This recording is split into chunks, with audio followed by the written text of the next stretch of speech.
Salut à tous, amis de Foot Focus. Aujourd'hui, on décortique sans filtre cette actualité qui fait trembler le Groupama Stadium. L'OL est dans le dur, les blessures s'accumulent, les éliminations font mal. Et maintenant, le coach s'en prend publiquement à sa star offensive. Est-ce que c'est un coup de pression salutaire? Ou le début de la fin pour Endrick à Lyon? Restez jusqu'à la fin, parce qu'on va analyser chaque mot de Fonseca, les stats qui font mal, et surtout ce qui attend l'OL dimanche soir contre Lorient. Si vous êtes fan de l'OL, likez dès maintenant et activez la cloche, on est parti pour un décryptage ultra complet. Avant de plonger dans les mots de Fonseca, remettons les choses dans leur contexte. Parce que l'OL en ce moment c'est la crise à tous les étages. Depuis plusieurs semaines, l'Olympique lyonnais traverse une période noire, et c'est un euphémisme. Élimination en Coupe de France, élimination en Ligue Europa, et pour couronner le tout, cette défaite à rebondissement au Vélodrome face à l'OM qui a laissé des traces. Les Gaunes sont dans le dur, comme on dit dans le milieu. Les nombreuses blessures n'aident pas. Le groupe est décimé. Les rotations sont compliquées, et Paulo Fonseca doit trouver des solutions avec un effectif qui tourne au ralenti. Résultat, une série de 9 matchs sans victoire, toutes compétitions confondues. 9, c'est énorme pour un club qui vise le haut de tableau et qui doit jouer sur plusieurs tableaux en même temps. Dimanche soir, à 20h45, l'OL reçoit Lorient au Groupama Stadium. C'est presque un match de la dernière chance pour stopper l'hémorragie. Une victoire est obligatoire pour relancer la machine et redonner le sourire à un public qui commence à douter. Mais pour y arriver, Fonseca sait qu'il doit tirer le meilleur de tous ses joueurs, et notamment de celui qui était censé être la révélation de la saison, Endrick.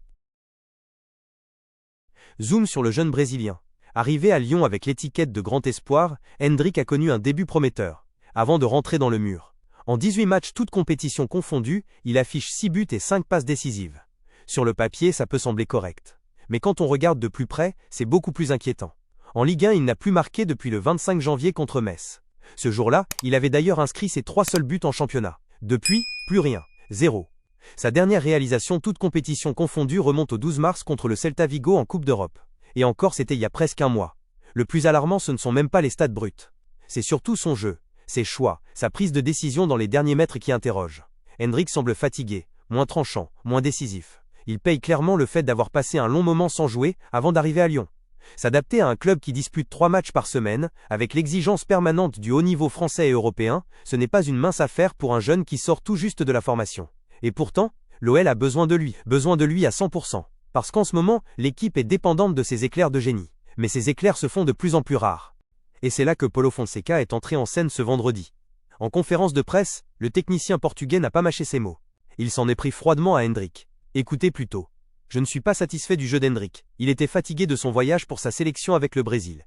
Je pense néanmoins qu'il doit faire mieux. J'attends davantage de lui, nous avons besoin de lui à 100%. Puis il a enfoncé le clou. Il doit en faire davantage. Fonseca ne s'est pas arrêté là. Il a continué en expliquant le fond du problème. Endrick est marqué de manière très rapprochée par l'adversaire. Il doit en faire davantage pour se montrer comme une option et se démarquer. Il paye le fait qu'il a passé un long moment sans jouer avant de venir à Lyon. Aussi c'était difficile pour lui de jouer 3 fois par semaine.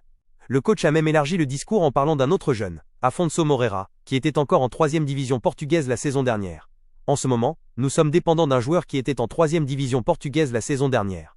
Si Afonso peut trouver ce courage, les autres joueurs peuvent faire de même. Il est fort pour prendre la profondeur mais ce n'est pas un joueur de dribble, de duel. Lui aussi doit progresser, notamment dans sa prise de décision dans les derniers mètres. Le message est clair. Fonseca ne fait pas de cadeaux. Il met la pression sur Endrick, mais aussi sur tout le groupe. Il reconnaît la fatigue liée au voyage international, mais refuse de l'accepter comme excuse. Pour lui, un joueur de l'OL doit répondre aux exigences d'un club qui joue sur tous les fronts. Point final. C'est du tough love à la portugaise. Fonseca a toujours été connu pour sa franchise.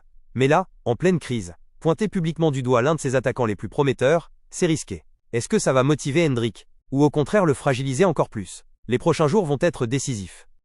Tactiquement, Fonseca attend plus de profondeur, plus de duels, plus de justesse dans les choix.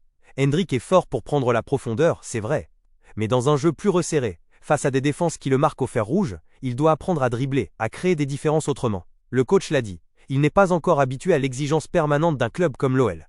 Jouer 3 fois par semaine, enchaîner les voyages, gérer la pression du public. C'est un nouveau monde pour lui. Dimanche contre Lorient, on va voir si ce coup de pression a porté ses fruits. Lorient est une équipe qui joue bas, qui défend en bloc. Ce sera l'occasion parfaite pour Endrick de montrer qu'il a compris le message. Plus de mouvement, plus de justesse, plus de courage dans les derniers mètres. Si l'OL gagne, la série noire s'arrête et tout le monde respire. Si ça continue, les critiques vont monter d'un cran, et Fonseca aura peut-être encore des choses à dire en conférence de presse. Point voilà, les amis, vous savez tout. Paulo Fonseca n'a pas hésité à secouer Endrick publiquement. C'est dur, c'est direct, mais c'est peut-être exactement ce dont l'OL a besoin en ce moment. Est-ce que le jeune Brésilien va rebondir? Est-ce que cette mise au point va être l'électrochoc de la saison? Ou est-ce que la crise va s'aggraver? Dites-moi tout en commentaire. Selon vous, Fonseca a-t-il eu raison de parler comme ça? Est-ce que Hendrick va répondre présent dimanche? Ou est-ce que l'OL doit changer de stratégie? Si cette vidéo vous a plu, likez massivement, partagez-la à tous les fans de l'OL, et abonnez-vous pour ne rien rater des prochaines analyses. On se retrouve très vite après le match contre Lorient pour le débrief complet. Prenez soin de vous, restez passionnés, et allez l'OL. À très vite.